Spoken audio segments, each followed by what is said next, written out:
네, 이번 시간은 뉴스앤타워 인터뷰 코너입니다. 설레는 여름 휴가철, 그러나 이 코로나19 재유행의 분수령이기도 한데요. 확진자 증가 속도가 다소 둔화한 양상이지만 증가세는 앞으로 1, 2주 더 지속될 것으로 보입니다. 이런 가운데 정치권은 때 아닌 당 안팎의 이슈로 뜨거운 상황인데요. 의사 출신이자 더불어민주당 대변인을 맡고 있는 신현영 의원과 자세한 내용 짚어보도록 하겠습니다. 의원님, 어서 오십시오. 어서 오세요. 네, 앞서 저희가 휴가철 말씀드렸는데 어떻게 휴가는 다녀오셨습니까? 아직 계획 중이신가요? 예, 지금 국회가 이제 상임위가 구성이 되고 네. 본격적으로 이제 본회의도 내일 앞두고 있는 상황이기 때문에 네. 휴가를 다녀오는 건 쉽지는 않은 일입니다. 그럼에도 불구하고 또 저의 육아와 가족 돌봄도 필요하기 때문에 상황에 맞춰갖고 유연하게 대응하고 있는 중입니다. 네, 그렇군요. 예. 오늘 현안이 많기 때문에 첫 번째 현안 짚어보도록 하겠습니다. 집권 석 달이 채 안 된 당정대가 어수선한 모습입니다. 여당은 저희가 앞서도 전해드렸지만 집권 초반에 비대위 전환이라는 초유의 사태를 맞았고요. 윤 대통령 지지율 20%대로 떨어졌습니다. 이러한 상황, 지금 민주당에서는 어떻게 지금 보고 계신가요? 예, 실제로 지금 윤석열 대통령이 취임한 지 80일밖에 되지 않은 상황에서 지지율이 20%대라는 것은 상당히 충격적인 일입니다. 박빙의 대선이긴 했지만 그래도 48% 정도의 지지율을 가지고 출범을 했는데 네. 여러 가지 어려운 민생 경제 상황에서 국민을 위한 민생 대책을 잘 구현했다면 실제로 이런 일까지는 초래되지 않을 것이라고 생각이 드는데 상당히 지금으로서는 국정 동력을 잃었다라고 보이기 때문에 저희 네. 야당의 입장에서도 상당히 안타까운 상황입니다. 우리 정치가 정말 우리 국민의 삶 속으로 들어가서 어떤 정책을 구현할 것인가를 고민해야 되는 곳인데도 불구하고 계속해서 국민들이 질타하는 것들에 대해서 눈과 귀를 막고 여러 가지 권력 장악 그리고 인사 문제에 대한 비선 논란 여러 가지 부분에 있어서의 많은 실점을 한 것 같습니다. 지금 윤석열 대통령께서도 잠시 휴지기를 갖고 계시는 만큼 다시 회복하시고 새로운 국정 과제와 앞으로의 대안을 마련을 하셔야 될 텐데요. 그러면서 기존에 윤석열 정부에서 추진하던 것들 많이 바꿔야 된다. 대전환이 필요하다는 생각이 들고요. 그러면서는 윤핵관 그리고 비선들 이런 부분부터 새롭게 쇄신하는 모습을 보이면서 대안을 마련해야 국민의 신뢰를 다시 얻을 수 있지 않을까라는 생각이 듭니다. 그럼 비대위 전환 정도 가지고는 이렇게 큰 어떤 효과가 없을 거라고 보시는 겁니까? 예, 더불어민주당도 아시다시피 3번의 선거의 실패를 통해서 비대위를 여러 번 저희가 하고 있고 지금도 비대위 체제입니다. 비대위 대변인을 저도 맡고 있는 상황에서 비대위에 대한 경험이 있는데요. 비대위를 갖고서 모든 걸 해결할 수는 없다. 비대위는 당의 쇄신을 위한 하나의 지렛대로서의 역할을 할 뿐이라고 생각이 들고요.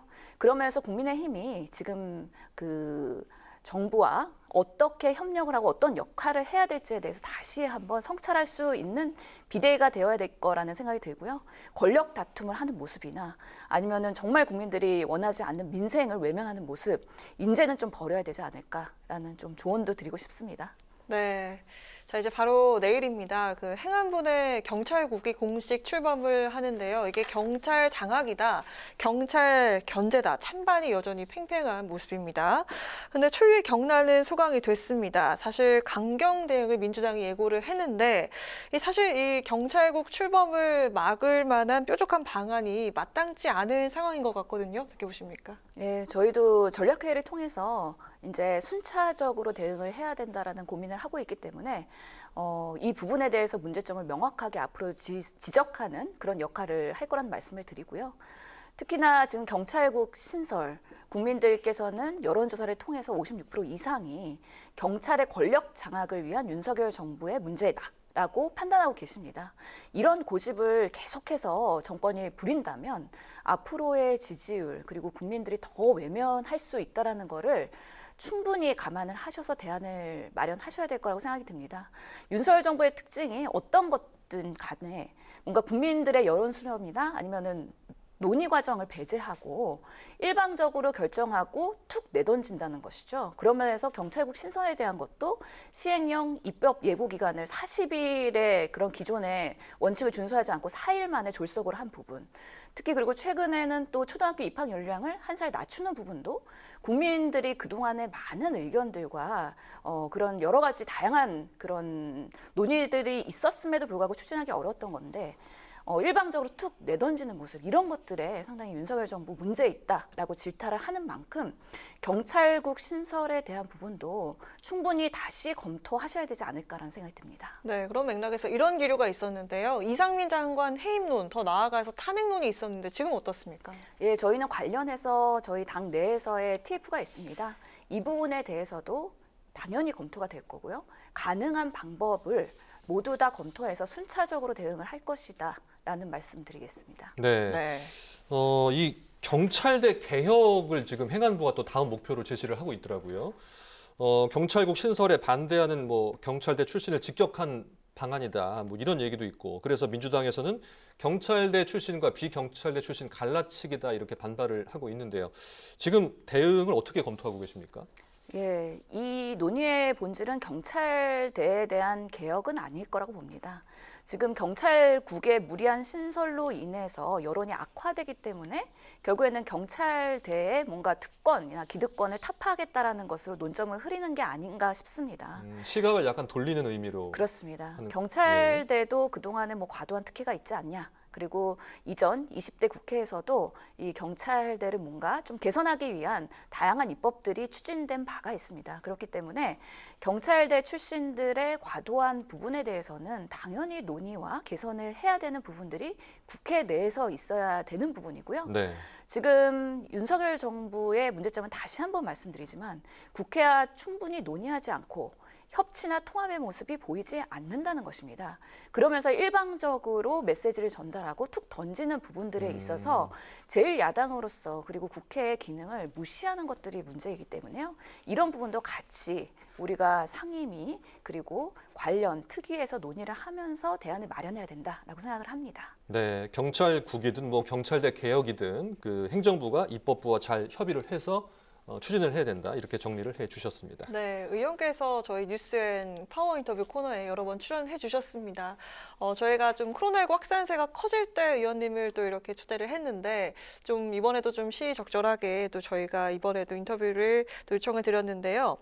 그동안 암흑의 이제 터널에서 이제 끝이 보이나 싶었습니다. 그런데 또다시 긴 터널이 이어지는 네. 상황인데 이번 주와 다음 주 정점에 도달하면서 확진자 수가 20만 명대를 기록할 거란 그런 전망도 나오고 있습니다. 이거 지금 코로나19가 재유행하게 된 배경이 뭔지 좀 설명을 해주시죠. 네, 뉴스에서 항상 저를 부르실 때는 코로나가 악화된다는 안 좋은 사인이 있을 때 네. 의사 출신이시기 때문에. 예, 출연하는 것 같아서 좀 국민 여러분께 송구한 모습도 있습니다. 네. 예, 그럼에도 불구하고 제가 그래도 열심히 그동안 국회에 들어오기 전에 했던 것들이 코로나 알림이 역할이었기 때문에 네. 국회의원이 된 이후에도 충실히 해야 된다고 생각을 하고요. 바이러스라는 것은 항상 변이를 통해서 본인들을 강력하게 생존력을 강화시키는 게 기본적인 특성입니다. 그렇기 때문에 코로나 바이러스도 우리가 이전에 정말 코로나19라는 것이 발생하기 이전에도 감기 바이러스 항상 존재하던 바이러스거든요. 네. 그만큼 지속적으로 어떻게 보면 매년 변이를 통해서 우리를 찾아올 수도 있는 상황이라는 겁니다. 다행인 것은 이런 여러 가지 변이를 통해서 기존의 백신이나 치료제의 그런 효과가 좀 떨어질 수는 있지만 그래도 지금 20만 명을 예상하고 있는 목전에서 그 가속되고 있는 속도들이 조금은 완화되고 있다라는 또 긍정적인 사인도 있어서요. 우리가 어떻게 보면은 꼭 넘어야 될 산을 다시 한번 또 넘고 있는 것이 아닌가라는 생각이 들고요. 그런 면에서 지금 오미크론의 변이가 하위의 변이들이 다양하게 나오고 있는데 빠르게 확산되지만 감염력은 좀 빠르진 하지만 그래도 중증화율이나 아니면 치명률에 있어서는 그렇게 높지 않을 가능성이 많다라는 어. 것들이 데이터로 보이고 있기 때문에 우리가 이 고비를 또 넘고 지속적으로 바이러스와 싸우다 보면은 어느 정도 이제는 조금 더 코로나 바이러스를 편하게 받아들일 수 있는 시점이 올 것이라고 생각이 들고요. 그런 면에서는 또 독감 바이러스가 우리가 매년 찾아오고 또 이거에 대한 예방접종도 하고 걸리면 치료제를 복용하면서 좀 일시적으로 자가격리하는 것처럼 이런 바이러스의 속성으로 앞으로 코로나도 계속될 가능성이 상당히 높다라고 생각해서 국민 여러분들께서는 이런 코로나에 대한 이제 많은 걱정과 우려가 있으시겠지만 조금은 편안하게 받아들일 수 있도록 저희가 또 꼼꼼하게 챙기겠다. 국회에서도 관련된 제도와 역할을 충분히 하려고 노력을 하겠습니다. 네, 좀 궁금해지는 게 있는데 변이가 이어지고 있는 상황에서 지금 무증상 확진자도 많이 나오고 있고 증상이나 또 통증 같은 경우에 기존과는 좀 다를 거라는 생각이 듭니다. 기존과 많이 달라졌죠? 약해졌죠? 아무래도 재감염의 사례에서는 증상이 좀 줄어들 수 있다 또는 중증화율이 조금 줄어들 수 있다 이런 리포트들이 있기 때문에요. 처음에 걸렸을 때보다는 조금 더 유연하게 우리가 받아들일 수 있지 않을까 싶은데 항상 모든 감염이라는 거는 취약자들, 고위험군들 이분들을 보호하는 게 매우 중요하기 때문에요. 건강한 젊은 성인들은 우리 주변에 있는 취약자들한테 옮기지 않도록 하기 위해서 내가 혹시나 바이러스가 걸리지 않았는지 유의하는 게 중요하다는 생각이 들고요. 또 요즘에는 보면 롱 코비드 증후군이라고 해서 네. 주변에서도 상당히 걸리고 나서 후유증을 호소하시는 분들도 많거든요. 네. 그렇더라고요. 예, 이런 분들이 아직까지는 어떤 치료를 언제까지 받아야 되는지에 대한 가이드라인이나 지침이 명확하진 않습니다. 현 정부가 과학 방역을 주장하고 있지만 아직까지는 명확한 과학적인 근거를 제시하는 정책이 매우 부재하다, 실체가 없다라는 것 때문에 또 이 지지율이 떨어지고 있는 거에 한몫을 하고 있거든요. 네. 좀 정부의 과학 방역은 말로만 하는 방역이 아닌 실질적으로 근거를 어디까지 만들었고 어디까지 우리가 대응해야 되는지 솔직한 진실한 소통 방역을 해야 되지 않을까라는 생각도 듭니다. 네, 마침 그 과학 방역을 여쭤보려고 했는데 지금 먼저 답변을 주셨고요. 그 4차 백신 접종을 지금 독려하고 있습니다, 정부가. 그런데 주변에서 보면 또 개량 백신이 도입될 때까지 기다리겠다는 분들이 많이 있거든요. 지금 변이가 워낙 많이 나왔기 때문에 이 부분에 대해서는 어떻게 생각을 하고 계신가요? 예. 개량 변이 백신을 맞을 수 있다면 가장 좋겠죠. 하지만 뭐든지 개발되고 국내에 상용화되기까지는 상당한 시차가 걸리기 때문에요. 네. 그것을 기다리다가 지금의 상황에 건강과 안전을 놓칠 우려가 있다라는 부분이 어려운 부분입니다. 그렇기 때문에 내가 걸렸을 때 리스크가 있는 위험 인자가 있는지를 체크해 볼 필요가 있는데요. 예. 여러 가지 기저질환이나 아니면 비만이나 흡연자거나 아니면 주변에 그런 고위험군이 있는지에 대해서 판단을 하셔야 될 것 같고요.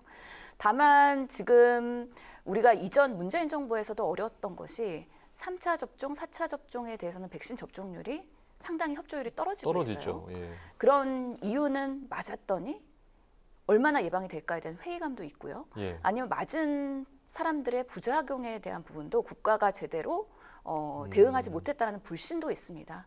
지금 코로나 백신 유가족 회의 코백회라는 단체가 있는데요. 네.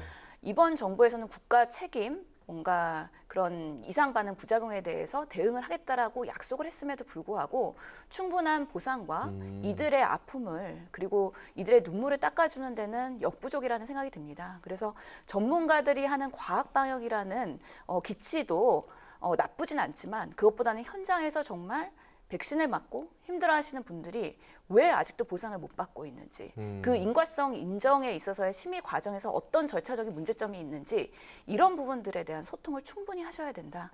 현장을 살피지 않는 과학 방역의 정책은 허상이다라고 얘기할 수밖에 없는 아쉬움이 있습니다. 네. 네.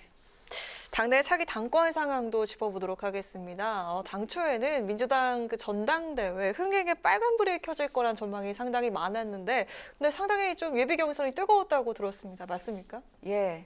저희는 사실 흥행할 거라고 예측을 아, 했었는데 많은 분들이 회의적으로 보셨던 것 같습니다. 네. 지금 우상호 위원장 비대위가 안정적으로 지금 그런 차기 지도부 구성을 위한 그런 역할을 충분히 안정적으로 지렛대 역할을 하고 있다라고 말씀드리고요. 네. 특히나 그 전당대회 룰 를 저희가 또 제대로 만들었고 나름 효과적으로 이번 후보를 내는 데 있어서 공헌을 했다라는 생각이 듭니다. 그러면서 3명의 당대표 후보자 면면이 모두 다 우리 민주당과 대한민국의 비전을 제시할 수 있는 역량의 후보라고 봅니다. 그렇기 때문에 한 명 한 명의 개성과 그리고 메시지 그리고 능력에 대해서 국민들께서 엄중히 판단해 주신다면 앞으로 8월 순회 경선을 통해서 우리가 매주 이렇게 국민들을 다가갈 텐데요. 그럴 때 또 민주당을 다시 지지해 주실 수 있는 모멘텀이 되지 않을까 기대를 해봅니다. 네, 하나 상당히 궁금한 점이 있는데요. 지금 어대명에 맞서는 강훈식, 박용진 후보의 단일화 가능성은 어느 정도 보시나요? 사실은 그 예비 경선 날 결과가 발표된 이후에 네. 백브리핑을 하면서 박용진 의원께서 단일화를 먼저 언급을 하셨어요. 예. 그리고 그 이후에 강훈식 의원이 백브리핑 하면서 가능성 배제하지 않겠다고 곧바로 말씀을 하셨습니다. 네. 하지만 사실 단일화라는 것이 결국에는 왜 단일화를 해야 되는지 그리고 단일화를 했을 때 어떤 시너지가 되는지 그런 것들에 대한 그 국민들의 이해를 구하지 않고 단일화가 된다면 오히려 흥행이나 아니면 민주당의 앞으로의 미래의 비전을 제시하는 데 있어서 좀 한계가 있을 거라고 봅니다. 네. 그런 면에서요. 강훈식 의원의 장점 그리고 박용진 의원의 장점 이 두 후보들의 장점을 어떻게 단일화할 수 있을지에 대해서 충분히 토론이 되고 논의가 되고 어떤 방식으로 단일화할 건지의 그 과정도 매우 소중하기 때문에요. 네. 이런 부분에 있어서는 앞으로도 충분히 조금 더 논의를 해야 될 시간이 필요하지 않나라는 생각이 듭니다. 결과만큼 네. 과정도 중요하게 생각을 해야 된다. 예, 제가 그 선대위 대변인이기도 하고 네. 전당대회 준비위원회 대변인이기도 하기 때문에 그런 부분에 있어서 과정이 매우 중요하다라고 생각이 드는 상황입니다. 네. 네, 그런 가운데 이 친명 대 비명, 이 구도가 눈에 보이는 듯한데요. 최 의원 같은 경우에는 딱 4대4 반반으로 갈렸더라고요. 이 결과의 의미를 당에선 좀 어떻게 해석을 할 수 있을까요? 예, 그래서 그 컷오프 되고 8명의 최고위원 후보가 이렇게 선정이 됐는데요. 저희가 그날 저녁 자리에서 언론에서 이거를 4대4로 친명 비명으로 나누네? 라는 걸 제가 공유를 했어요, 의원님들과. 네. 모두 다 동의하지 않았습니다. 그런 억지가 어딨어 이렇게 말씀하셨거든요. 그만큼 우리는 최고위원회 후보 한 명 한 명에 대한 역량을 보지 이분이 어떤 계파에서 어떤 역할을 할 건지에 대한 시선으로 보지 않습니다. 그래서 저희는 이것은 실질적인 그 후보를 파악하는 데 있어서 오히려 마이너스가 된다고 보고요. 오히려 언론에서 그렇게 조금 더 계파 정치를 하도록 조장하는 메시지가 아닌가 싶긴 해서 저희는 동의하지 않고요. 그런 계파에서 자유로운 정말 최고위원으로서의 역량을 보여주는 그런 전당대회가 되어야 되지 않을까 싶습니다. 네. 그리고 저희가 그 이변 없이 이번에 본선행 티켓을 거머쥔 이재명 의원 얘기도 해봐야 되는데요. 뭐 어대명을 넘어서 확대명이란 말까지 나온 상황에서 만약에 뭐 대표가 됐을 때 지금 검찰 수사가 또 진행 중이지 않습니까? 이런 것들이 좀 오히려 당의 리스크가 되지 않을까 이런 우려가 나오는데요. 이 부분은 어떻게 지금 보고 계신가요? 저희가 우상호 비대위 체제가 되면서 정치 보복에 대한 대응 TF를 만들었습니다. 그래서 윤석열 정부가 정권을 잡자마자 이제 정치 보복에 대한 여러 가지 검찰 그리고 압수수색 이런 부분들에 대한 권력을 휘두르기 시작을 했거든요. 네. 이런 부분에 있어서의 뭔가 문제점은 조목조목 저희가 앞으로도 지목을 할 예정이고요. 이런 사법의 리스크다라는 말들을 많이 하시긴 하는데 오히려 이런 부당한 부분이 만약에 이런 정치 보복으로 연결이 된다면 오히려 국민들께서는 민주당에 더 집결하고 지지해 주실 수도 있다라고 생각이 들기 때문에요. 네. 이런 부분에 있어서는 진행되는 상황을 보면서 저희 당에서도 TF를 중심으로 판단을 할 거라고 생각이 듭니다. 네. 그럼 끝으로 그 이재명 의원의 발언이 또 연일 논란을 지금 불러일으키고 있는데요. 국민의힘에서 김기현 의원이 이 의원의 궤변과 막말에 뭐 야당 복이 있음을 실감한다. 뭐 이런 얘기를 했더라고요. 이 부분은 어떻게 보셨습니까? 이재명 의원의 어떤 부분이 막말이고 궤변이었는지 좀 설명을 미리 해주셔야 될 것 같은데요. 네. 예. 저희가 동의하기는 어렵고요. 예. 결국에는 국민의힘에서는 우리 민주당에 대한 뭔가 갈라치기 전략을 계속 쓰고 있다라는 생각이 듭니다.